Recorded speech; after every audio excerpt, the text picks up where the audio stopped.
Donc on a réceptionné notre maison il n'y a pas longtemps, donc elle est neuve, mais il reste quelques travaux à effectuer à l'intérieur qu'on s'était laissés, donc notamment les murs, les sols, enfin certains sols, ensuite la cuisine, Tout l'extérieur. salle de bain, Mm. et voilà, c'est déjà pas mal. Donc ce qu'on a décidé, c'est de filmer tous les travaux qu'on va faire. Donc certains, on les fait nous-mêmes, certains, c'est des membres de notre famille, ou pour le carrelage, ça sera un professionnel, pour le carrelage du rez-de-chaussée. Et donc voilà, on a choisi de vous partager ça à travers plusieurs vlogs. Il y aura un vlog sur les murs, la préparation des murs jusqu'à la peinture. Ouais. Un vlog sur les extérieurs. T'as fait une vidéo de la peinture? Oui. D'accord, ok. Oui, parce qu'on a commencé à faire les murs, du coup on a commencé à filmer. Il y aura un vlog sur les sols et la salle de bain. Et pour finir, un vlog sur le montage de la cuisine. Et t'as oublié le sol avec toute la grosse manutention, le truc plein de mecs bien musclés, ce sera tout ce qui est extérieur, donc avec tout ce qui est gravier et tout ce qui est Ça sera dans l'extérieur. préparation de la terrasse. Ouais. Donc voilà, et avant de vous diffuser le premier vlog sur les murs, parce qu'on va commencer par ça, on a déjà commencé par ça, cette semaine, enfin la semaine dernière et la semaine d'avant, on voulait déjà vous présenter notre projet maison. Donc vous expliquer les choix qu'on a fait, pourquoi. Ils ne sont pas forcément meilleurs que d'autres, c'est juste des choix qui étaient mieux pour nous, et voilà, qui étaient mieux pour nous et qui nous convenaient. Pourquoi est-ce que nous avons décidé de faire construire? C'est ça. Pourquoi nous avons décidé de faire construire? Tu veux répondre ou je réponds? Ouais, je peux répondre. En fait, on a cherché pendant un an Ouais. et demi, à acheter une maison en fait, parce que ça faisait déjà longtemps que le projet nous traînait un peu derrière. Et en fait, on s'est rendu compte que dans tout ce qu'on pouvait trouver dans le marché de l'ancien, il n'y avait pas grand-chose qui nous convenait parce que, alors, on avait le projet, aujourd'hui c'est un peu en attente, mais on avait le projet d'avoir plusieurs enfants. Pour l'instant, on s'arrêtait à 2. Et le problème, c'est qu'avoir des maisons avec plus de 3-4 chambres, en général, on tombe à des montants qui sont assez énormes. Avec des très grandes pièces de vie, vraiment énormes. Et on voulait une grande pièce de vie, mais pas du luxe, quoi. C'est ça. Et souvent, il y a des chambres qui font 13, 14, 15 mètres. Ouais. Quand on fait une chambre de 13 mètres x 4 x 5, on se retrouve avec 4-5 mètres carrés x 5, on se retrouve avec 20 mètres carrés en plus, ça fait des maisons qui deviennent tout de suite énormes. Ouais, des maisons de 170 mètres carrés à 200 mètres carrés. C'est ça. Parce que une des choses qui fait qu'on avait besoin de beaucoup de pièces aussi, c'est qu'on voulait faire de l'école à la maison. Et l'école à la maison, alors ça s'improvise un peu, mais il faut quand même un espace d'expression pour les enfants. Et cet espace d'expression nécessite qu'ils aient une pièce bien à eux, et pas leur chambre en fait. Et en plus, cette pièce, elle devait être, pour moi, enfin mon exigence, c'est que c'était proche des pièces de vie ou surtout proche de la cuisine. Parce que je passe beaucoup de temps dans la cuisine. Et ce qu'il faut savoir, c'est que nous, on avait un petit budget. Parce que comme on fait l'école à la maison, moi, je me suis arrêtée de travailler. Donc voilà, on n'a qu'un seul salaire. On pensait même pas pouvoir acheter aussi vite. Donc on est très heureux d'avoir cette maison. Et en plus, donc, on a eu un gros PTZ parce qu'il n'y a qu'un seul salaire et parce qu'on a 2 enfants et parce que dans notre région, on pouvait, dans la ville où on a acheté, on avait un bon PTZ. Voilà. Ouais. En fait, on a un PTZ qui couvre un peu plus que le terrain et ça, c'est cool. Et on reparlera peut-être dans une autre vidéo de comment est-ce qu'on s'en sort au niveau budgétairement. On n'est pas à plaindre, mais c'est vrai que ça impose forcément de faire des choix. Ensuite, pour notre projet, ce qu'on a choisi, c'est de passer par un constructeur. Pourquoi un constructeur? C'est vrai qu'au début, on se demandait si on allait faire de l'autoconstruction. On aimait bien les maisons conteneurs. Enfin, vraiment, on est passé par, je crois, toutes les possibilités. On aime bien ce qui est... les maisons Phoenix. Ouais. On aime bien ce qui est écologique, donc c'est sûr qu'on s'est penché aussi sur le bois, sur les maisons en kit, vraiment on a tout revu. On a aussi fait le choix de notre constructeur après avoir passé pas mal de temps sur internet, donc Récit notamment qui a fait ce travail. d'aller chercher des informations sur notre constructeur. Des retours de clients. Des retours de clients, surtout des retours de clients. Alors ça, je le dis, c'est de manière générale, ça marche pas que pour les constructions. Si vous cherchez des choses sur Internet, sachez que si vous payez moins cher que le prix, c'est que vous en avez pour moins cher que le prix. Si vous voulez être sûr de ce que vous achetez, vous regardez ce qu'en disent les gens. Il faut faire attention, il y a aussi des gens qui sont payés pour mettre des avis. Donc il faut faire très attention aux avis qu'on reçoit. Mais typiquement, dans la construction, il y a un forum qui est très bien, il s'appelle le forum Construire. Franchement, super bien, parce que y a des avis de gens qui sont très honnêtes. Et ça permet vraiment de se faire un bon avis sur un constructeur. Ouais. Et j'ai un récit, je mets le récit de la maison aussi sur forum Construire. Mon pseudo, c'est Kiwi44. Kiwi comme un kiwi. Au niveau de notre budget, comme on avait un petit budget et qu'on voulait une grande maison quand même, déjà on n'a pas pu faire une maison en bois. Budgétairement, ça passait pas du tout. Et donc voilà. On a quand même fait du parpaing, du coup, même si c'est pas écologique, hein, clairement. On le sait, au début, on s'est tâté. Après, on s'est dit, on le fait quand même, parce que c'est le seul moyen qu'on ait les mètres carrés qu'on veut avoir.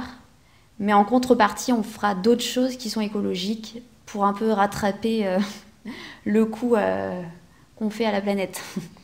Ouais, parce que c'est vrai qu'on a cet objectif d'essayer de laisser le moins de traces possible et d'essayer d'être le plus écologique possible. Après, c'est vrai qu'il faut aussi rester objectif par rapport à sa capacité. On a une capacité à chacun à faire des efforts. Et si on va au-delà de cette capacité-là, on peut partir en burn-out. On peut partir à rejeter complètement ce qui est bon, alors qu'en fait c'est bon, c'est juste qu'en fait ça nous aura demandé trop d'efforts à la fois.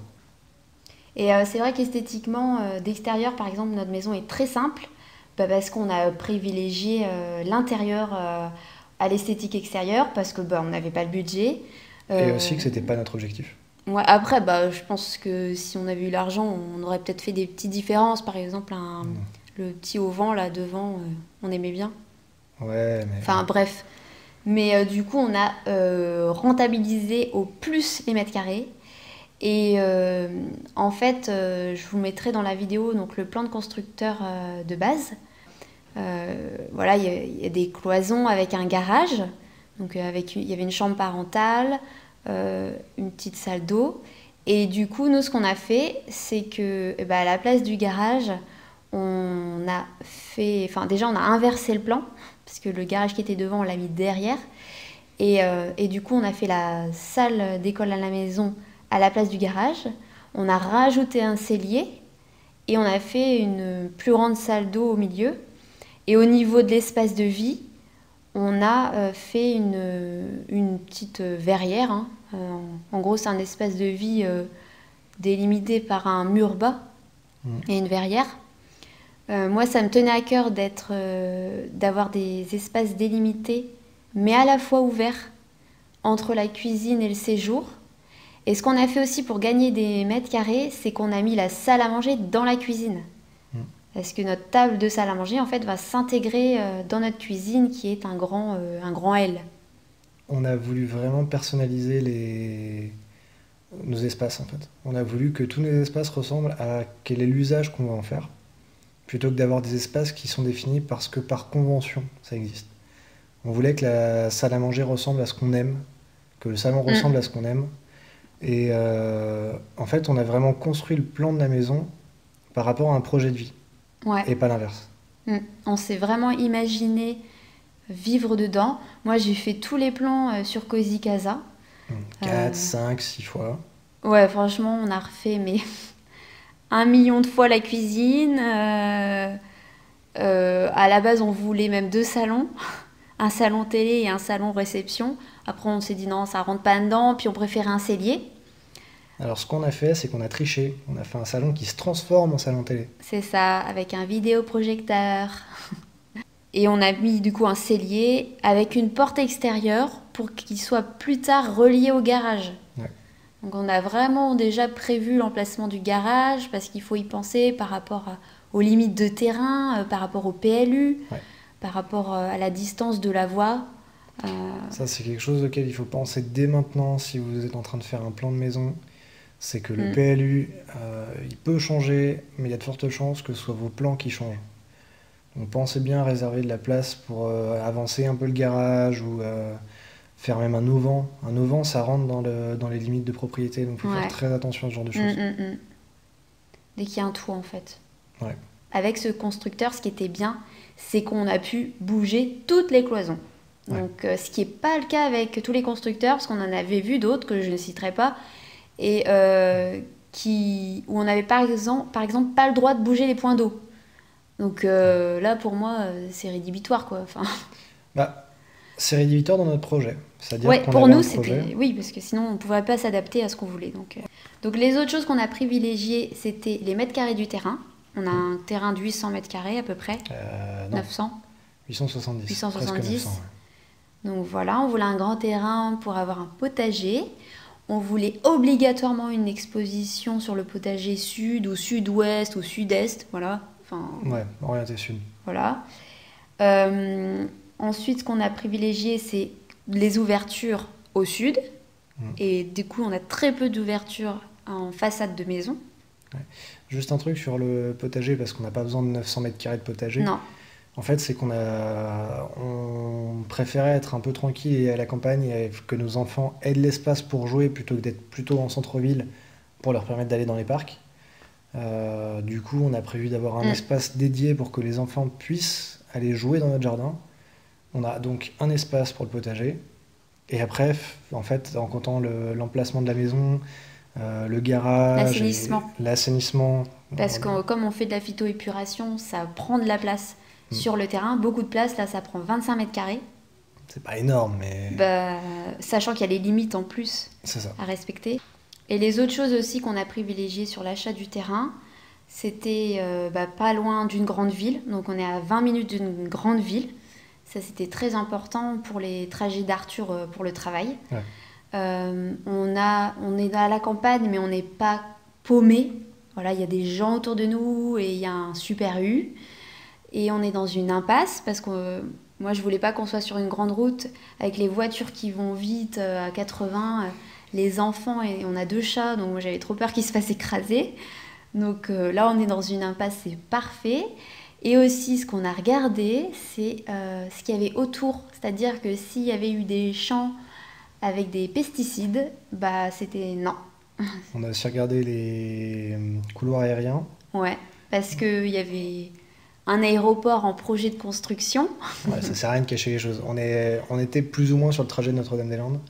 Ouais. Donc on a fait attention effectivement à où elle allait retomber. Ouais. On a aussi regardé par rapport à l'aéroport existant, Nantes-Atlantique, donc ça va, on est loin. Pour la cuisine, en fait, on adore aller chez Ikea depuis des années pour flâner, à regarder les cuisines, à s'imaginer notre future maison. Je pense qu'on n'est pas les seuls à faire ça. Et on avait flashé sur une cuisine avec une verrière en bois et peinte, celle-ci. Et voilà, la disposition des meubles avec la table de salle à manger qui était aussi dans la cuisine. Donc moi, vraiment, ce qui m'a fait flasher dans cette cuisine, c'est à la fois le côté où c'était délimité, parce que on avait vraiment une verrière qui permettait de séparer les 2 espaces, parce que je sais que Christine aime beaucoup délimiter les choses, délimiter les espaces en tout cas. Mais moi, à l'inverse, j'aime beaucoup ouvrir les espaces. Moi, j'aime beaucoup l'esprit loft. Et typiquement, en fait, dans cette cuisine, on peut être en train de cuisiner face aux personnes qui sont avec nous. On n'a aucun intérêt à cacher les choses parce que simplement, si vous, là, devant votre écran, vous vous dites mais quel budget ils ont, parce que on ne sait pas si on est loin d'eux, si on est très au-dessus, très en dessous. On a un budget global à 230 000. 230 000 euros. Enfin, 235 000. Pour la maison, le terrain, la viabilisation, l'assainissement. Voilà. Tout. Et les travaux de finition. Les seules choses qu'on exclut finalement, c'est les taxes d'aménagement. Ouais. Travaux de finition compris, en sachant que par exemple on a une salle d'eau et une salle de bain, on va juste faire la salle d'eau, on n'a pas l'argent pour faire la salle de bain. Et sachant que dans les travaux de finition, Tout ce qui est peinture, c'est à notre charge. Donc le carrelage, c'est pas nous, mais peinture, cuisine, construction de la cuisine, ça, comme on en a parlé avant, c'est Oui. du Ikea, mais fait par nous-mêmes. Donc Oui, on y a fait tout pas- nous-mêmes pour gagner de l'argent. Ouais. Sauf le carrelage, parce qu'on trouve que le carrelage, déjà, nous, on mettrait 10 000 ans à le poser. Et en plus, ça serait pas aussi bien fait. Donc voilà, on a fini de présenter notre projet maison. On espère que vous apprécierez nous voir travailler sur la maison dans les prochains vlogs. Si vous connaissez des personnes qui vont construire ou qui ont envie de faire construire, bah, n'hésitez pas à leur partager la vidéo. Et si vous avez des questions sur, par exemple, comment choisir un terrain, comment choisir la banque, comment choisir le constructeur, enfin, mettez-le nous en commentaire et on pourra vous faire des petites vidéos conseils sur ce qu'on a appris et sur ce qui a marché ou pas marché pour nous. L'objectif qu'on a, c'est vraiment d'être transparent. Je pense même plus tard dans l'histoire de ta chaîne, tu feras des vidéos sur notre budget. Donc si vous voulez avoir des informations sur tout ce qui s'est passé, sur les trucs cool, sur les trucs moins cool, bah on est prêt à les donner en fait. On est là pour aider. Voilà. Bah donc à bientôt. La prochaine étape, les murs. Voilà, parce que bon, on fait pas un potager pour manger du kérosène. C'est la campagne. Des fois, on découvre des surprises qu'on n'avait pas budgétées. Et ça, franchement, Budgétisé. ça me... Budgétisé. Mal. C'est déjà vendu.